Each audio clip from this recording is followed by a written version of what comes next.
तर एक मोठी बातमी समोर येते। पुण्यातील वतनाच्या 40 एकर जमिनीच्या व्यवहाराबाबत एक मोठी अपडेट आता समोर आलेली आहे। पार्थ पवारांच्या अमेडिया कंपनीवरती होत असलेल्या जमीन व्यवहारांच्या आरोपांबाबत आणखीन एक महत्त्वाची माहिती आता समोर आली आहे। महाराष्ट्र शासनाच्या नावावर नोंद असलेल्या या जमिनीच्या खरेदी विक्री व्यवहारासाठी खोटी कागदपत्र तयार केल्याचा आरोप केला जातोय।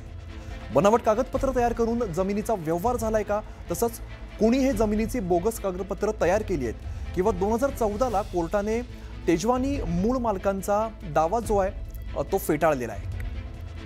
एक्सक्लुझिव्ह बातमी आपण सध्या बघतोय। काही महत्त्वाचे प्रश्न सुद्धा या निमित्ताने आता समोर येत आहेत।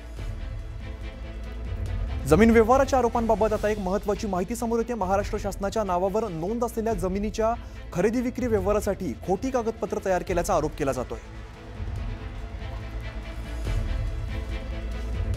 बनावट कागदपत्र तयार करून जमिनीचा व्यवहार केलाय का किंवा कोणी जमिनीची बोगस कागदपत्र तयार केली, तसंच 2014 ला कोर्टाने तेजवानी मूळ मालकांचा दावा जो आहे तो फेटाळलेला आहे।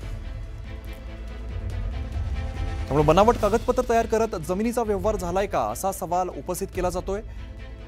जमिनीचे बोगस कागदपत्र नेमके कोणी तयार केले आणि बनावट कागदपत्र करत जमिनीचा व्यवहार झालाय का असा सवाल उपस्थित केला जातोय। पार्थ पवारांच्या अमेडिया कंपनीवरती आरोप केले जात आहेत। जमीन व्यवहाराच्या आरोपांबाबत या संदर्भातलीच एक महत्त्वाची अपडेट समोर आली आहे।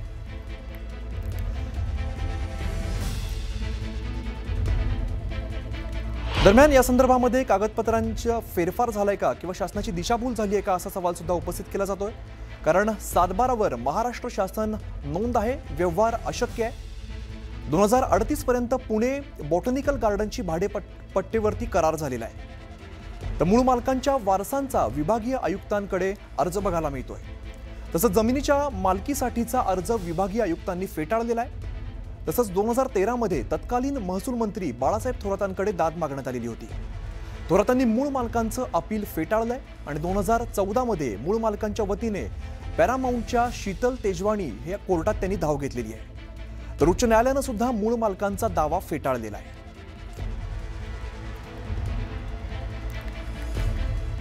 दरम्यान कायदा काय सांगतो हे सुद्धा आपण एकदा बघूया। खोटे दस्तावेज तयार करून जमीन विक्री करणारे जबाबदार धरले जातात। शीतल तेजवानी आणि मूळ मालक गायकवाड कुटुंब आरोपांच्या घेऱ्यामध्ये सापडत आहे। तर खोट्या कागदपत्रांच्या आधाराने जमीन खरेदी करणारे सुद्धा याला जबाबदार धरले जातात। अमेडियाचे संचालक सुद्धा कायद्याच्या कचाट्यात अडकू शकतात अशी शक्यता आहे। तसंच स्टॅम्प ड्युटी माफ करणारे उद्योग विभागाचे अधिकारी सुद्धा याला जबाबदार असू शकतात।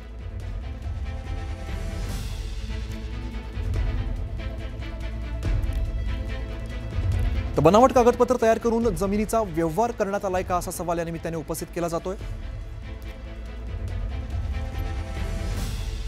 आमचे प्रतिनिधी प्रशांत बाग या संदर्भातली आपल्याला अधिकची माहिती देतात। प्रशांत, बनावट कागदपत्र तयार करून जमिनीचा व्यवहार झालाय का असा सवाल सुद्धा उपस्थित केला जातोय। अमित, हा नुसता सवाल नाही तर हे प्रत्यक्ष उपलब्ध पुराव्यांवरनं हे आत्ता स्पष्ट झालेलं आहे। म्हणजे विशेष 2014 साली जस्टिस RM सावंत यांनी जो निकाल दिला होता, या निकालामध्ये तत्कालीन विभागीय आयुक्त आणि तत्कालीन महसूल मंत्री या दोघांनी दिलेल्या स्पष्ट निरीक्षणाची नोंद सुद्धा करण्यात आली आहे। जी जमीन 2038 पर्यंत भाडेपट्ट्याने दिली आहे त्या शासकीय जमिनीची विक्री करताच येऊ शकत नाही। पुण्यामध्ये ज्या भागामध्ये ही जमीन विक्री झालेली आहे या जमिनीचे 7/12 बंद सुद्धा होऊन जमाना झालेला आहे। प्रॉपर्टी कार्ड तिथे लागू झाले आहेत आणि प्रॉपर्टी कार्ड लागू झालेले असतानाच या ठिकाणी जुना 7/12 हा जोडून जमिनीचा व्यवहार करण्यात आला। या सगळ्या विषयामध्ये गोलमाल आहे, काळं बेरं आहे आणि संगनमत करूनच अनेक जणांनी या सगळ्या विषयामध्ये व्यवहार केला आहे हे असं स्पष्टपणे म्हणायला नक्कीच हरकत नाही। कारण अशा प्रकारचे स्पष्ट निरीक्षण सुद्धा हे नोंदवण्यात आलेले आहेत। विभागीय आयुक्त, त्यानंतर महसूल मंत्री, त्यानंतर मुंबई उच्च न्यायालय या तिघांकडे सुद्धा हा पूर्णपणे व्यवहार समोर पोहोचला होता। शीतल तेजवानी म्हणून जी महिला या सगळ्या विषयात पॉवर ऑफ अटर्नीने समोर येते, या शीतल तेजवानीची नोंद ही काही ठिकाणी कागदपत्रामध्ये शीतल सूर्यवंशी म्हणून सुद्धा आहे। अशाही प्रकारची धक्कादायक माहिती समोर आली आहे। हे पुरावे थेट मुंबई उच्च न्यायालयातल्या आवश्यक त्या योग्य ते कागदपत्र आणखी निकाल यातून समोर येत आहेत आणि या शीतल तेजवानी अर्थात शीतल सूर्यवंशी विरुद्ध पुण्यामध्ये सुद्धा अनेक वेगवेगळ्या प्रकारची गुन्ह्यांची नोंद आहे। आर्थिक फसवणुकीचे अनेक प्रकार सुद्धा आहे। अटकपूर्व जामिनावर आहे शीतल तेजवानी, अशा प्रकारचंही समोर येत आहे। वेगवेगळे महसूल मंत्री बदलले की हे प्रकरण मंत्रालयामध्ये चक्रा मारायला यायचं, अशा प्रकारचं मुंडवातलं हे प्रकरण आहे। ही 40 एकर जागा ही अत्यंत महत्त्वाची आणि याच ठिकाणी आता बोटॅनिकल गार्डन आहे। अर्थात हे बोटॅनिकल गार्डन सुद्धा म्हणजे स्वातंत्र्यपूर्व काळामध्ये ही जमीन जी होती ती ब्रिटिशांच्या वेळेस महार वतनाची होती. 1955 साली अमित ही जमीन ही मुंबई सरकार म्हणून तिथे नाव लागलं. आणखीन तत्कालीन जे वतनदार होते यांना मोबदला म्हणून 45 रुपये नोंद दिल्याची मोबदला दिल्याची नोंद सुद्धा 1955 साली. त्यानंतर 1988 झाली. 1959ला सगळ्यात पहिल्यांदा 1 वर्षासाठी ही भाडेपट्ट्याने जमीन तत्कालीन पुणे विभागीय आयुक्तांनी दिली, तत्कालीन पुणे जिल्हाधिकाऱ्यांनी दिली, अर्थात तीही बोटॅनिकल गार्डनला. 1988 पर्यंत दरवर्षी 1 वर्ष याची वाढ होती आणि 1988ला तब्बल 50 वर्षांचा करार म्हणजे 2038 पर्यंत बोटॅनिकल गार्डनसाठी ही जागा ही भाडेपट्ट्याने देण्यात आलेली आहे. या कागदपत्रावर स्पष्टपणे नाव महाराष्ट्र शासनाचं आहे. महाराष्ट्र शासनाची कोणतीही परवानगी घेण्याच्या भानगडीत सुद्धा हे कोणी पडलं नाहीये. ही प्रकारची धक्कादायक माहिती सगळी समोर येते. मुंबई उच्च न्यायालयात 2013 साली हा दावा दाखल झाला होता आणि 2014ला न्यायमूर्ती RM सावंत यांनी स्पष्टपणे तेजवानी आणि गायकवाड कुटुंब यांचा हा दावा फेटाळला होता. तत्कालीन महसूल मंत्री बाळासाहेब थोरात यांचा आदेश कायम ठेवला, तत्कालीन विभागीय आयुक्त यांचाही आदेश कायम ठेवला आणि पुणे जिल्हाधिकाऱ्यांनी जे कागदपत्र उपलब्ध आहे त्या आधारे हे सगळं केलंय हे सुद्धा मान्य केलं. या सगळ्या विषयामध्ये कायदा काय म्हणतो हे सगळ्यात महत्त्वाचं आहे. म्हणजे शासनाची दिशाभूल करून खोटी कागदपत्र तयार करणं हा गुन्हा तर आहेच, रजिस्ट्री करणं हा परत दुसरा गुन्हा आणि त्याचबरोबर ही खोटी कागदपत्र तयार करून दिशाभूल केली म्हणून जे कागदपत्र तयार करतात ते सुद्धा या गुन्ह्यामध्ये आरोपी होतात. आणि संगनमत केल्याचा आरोप ही जमीन खोटी कागदपत्र प्रकरणामध्ये जे घेणारे असतात, विकत घेणारे असतात, म्हणजे ज्यामध्ये आपण अमेडिया कंपनी म्हणतो ज्याच्यामध्ये 2 संचालक आहे, अजित पवार यांचा मुलगा पार्थ पवार सुद्धा, आणखीन दिग्विजय पाटील हे सुद्धा 2 संचालक आहे. खरं तर पॉवर ऑफ पॅटर्ननी शीतल तेजवानीने विकताना त्यांच्या अमेडियाच्या वतीनं हे खरेदी केलं होतं दिग्विजय पाटील यांनी. अर्थातच संगनमत करून खोटी कागदपत्र तयार करून दिशाभूल करून शासनाची फसवणूक केल्याचा जो ठपका या पूर्ण प्रकरणात होऊ शकतो तो झाला तर खरेदी घेणारे आणि खरेदी विकणारे आणि अर्थातच या कागदपत्र प्रकरणामध्ये जितके सुद्धा आहे ते सगळेच्या सगळे यात आरोपी होऊ शकतात. या पूर्ण प्रकरणाचा तपास होणं महत्त्वाचं आहे. हा तपास जर का दाबला गेला तर अनेक वेगळ्या प्रकारचे दाबले जातील प्रकरणं, कारण पुण्यामध्ये लँड माफिया आणखी लँडच्या आधारावर असलेले अनेक प्रकरणं यामुळे समोर येऊ शकतात.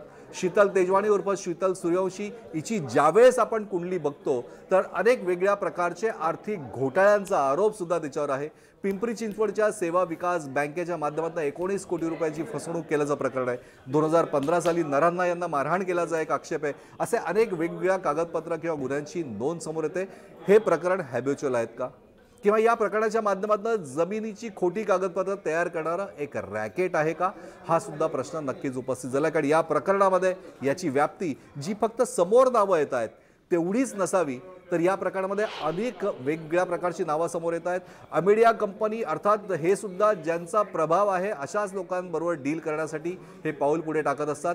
त्या प्रकारातूनच त्यांनी अमेडिया कंपनी अर्थात अजित पवार यांचा मुलगा म्हणून पार्थ पवार प्रभावशाली व्यक्तिमत्व आहे म्हणून त्यांचीही दिशाभूल यांनी करून खोटी कागदपत्र त्यांच्याकडे सादर केली का आणि हा व्यवहार केला का हाही प्रश्न जरी उपस्थित झाला असला तरी या सगळ्या प्रकरणामध्ये प्रत्येक कागदपत्रांची छाननी होणं आवश्यक आहे. कोणत्याही जमिनीचा व्यवहार नोंदत असताना 15 दिवस आधी कोणत्याही वर्तमानपत्रामध्ये जाहीर नोटीस दिली जाते की अशा प्रकारचा व्यवहार आम्ही करतोय. या व्यवहारामध्ये कोणाचा संबंध असेल प्रत्यक्ष किंवा अप्रत्यक्ष किंवा आक्षेप असेल तर त्यांनी या 15 दिवसामध्ये तो खुलासा करावा. पण तशा प्रकारची नोटीस सुद्धा या पूर्ण प्रकरणात देण्यात आल्याचं कुठे समोर आलेलं नाहीये.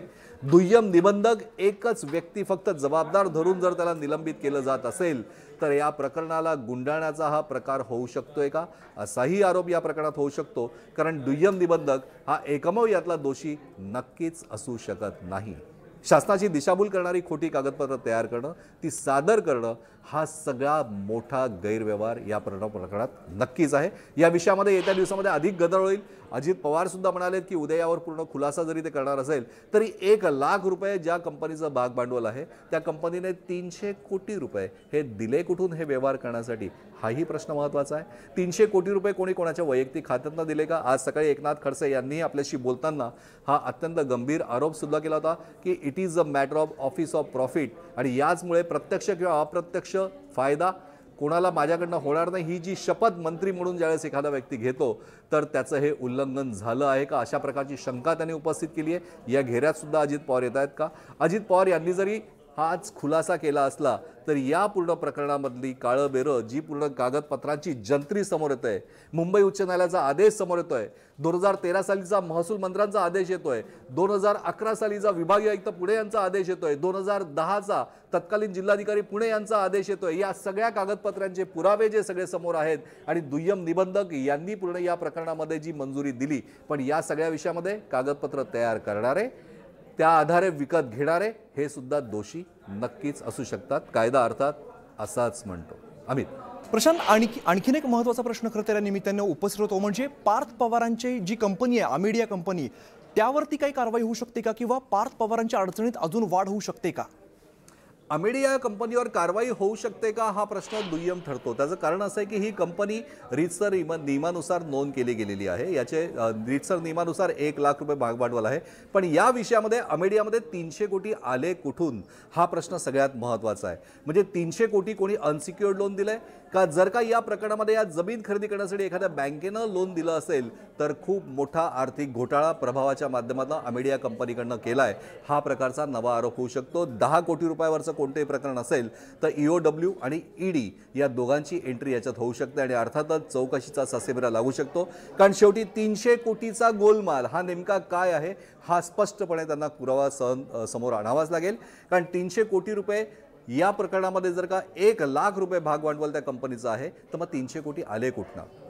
कोणत्या बँकेनं लोन दिलं? जर बँकेनं जमीन खरेदी करण्यासाठी लोन दिलं असेल तर हा सुद्धा एक मोठा आर्थिक घोटाळा असू शकतो. जर कोणाच्या वैयक्तिक खात्यामधनं ते पैसे आले असतील, म्हणजे संचालक म्हणून पार्थ पवार यांच्या किंवा दिग्विजय पाटील यांच्या, तर ते अनसिक्युअर्ड लोन म्हणून त्यांनी दाखवलंय का? किंवा त्यांच्या व्यतिरिक्त इतर कोणी गुंतवणूक म्हणून पैसे त्याच्यात टाकले असतील? कारण ज्यावेळेस उद्योग खात्याला त्यांनी IT सेक्टर किंवा डेटा एंट्री या कंपनीसाठी म्हणून ही जागा आम्ही राखीव करतो असं म्हटलं, त्यावेळेस IT क्षेत्रामध्ये काम करणाऱ्या एखाद्या कंपनीनं साठलोटं करून यांना आगाऊ रक्कम म्हणून दिली आहे का हाही प्रश्न अनुत्तरित आहे. अर्थात या सगळ्या गोष्टींचे खुलासे होणार, पवार यांना सुद्धा ते नक्कीच करावे लागणार. त्यामुळे या सगळ्या प्रकरणामध्ये क्रिमिनल कॉन्स्पिरन्सी यापेक्षा सगळ्यात महत्त्वाचं की संगनमत करून खोटी कागदपत्र तयार जी केली आहेत या सगळ्या विषयावरचा गुन्हा दाखल होणं महत्त्वाचं आहे. कारण हा FIR दाखल झाली तर याच आधारावर EDची ECIR सुद्धा दाखल होऊ शकते. अमित. प्रशांत, या सगळ्यामध्ये नेमका कायदा काय सांगतोय, किंवा कशा पद्धतीने यामध्ये कारवाई होऊ शकते आणि कोण कोण कायद्याच्या कचाट्यामध्ये अडकू शकतं? आज प्रथम दर्शनी कायदा काय सांगतो किंवा कोण या कायद्याच्या कचाट्यात अडकू शकते असं जर का आपण म्हटलं तर सगळ्यात पहिल्यांदा या पूर्ण प्रकरणामध्ये गायकवाड कुटुंबाच्या वतीनं ज्यांनी पॉवर ऑफ अटर्नी ज्यांना दिली त्या शीतल तेजवानी या सगळ्यात पहिल्यांदा कायद्याच्या कचाट्यात येतात. कारण त्यांनी खोटी कागदपत्र, दिशाभूल करणारी कागदपत्र जी आहे ती शासनाची फसवणूक करणारी त्यांनी ही खरेदीसाठी दिली. पण त्याचबरोबर खरेदी विकत घेणारे जी कंपनी अमेडिया कंपनी यांनीही या कागदपत्र तयार करण्यामध्ये काही संगनमत केलं आहे का? ही छाननी त्यांनी आधी केली होती का? पेपर नोटीस आधी दिली होती का? अशा अनेक प्रश्नांची उत्तरं ही नकारात्मक पद्धतीने आता समोर येत आहेत. त्यामुळे अमेडिया कंपनी प्रशांत, या संदर्भात कशा कशा घडामोडी घडतात, काय काय नवीन अपडेट्स येतात हे पाहणं सुद्धा तितकंच महत्त्वाचं असणार आहे. धन्यवाद या सगळ्या सविस्तर माहितीसाठी.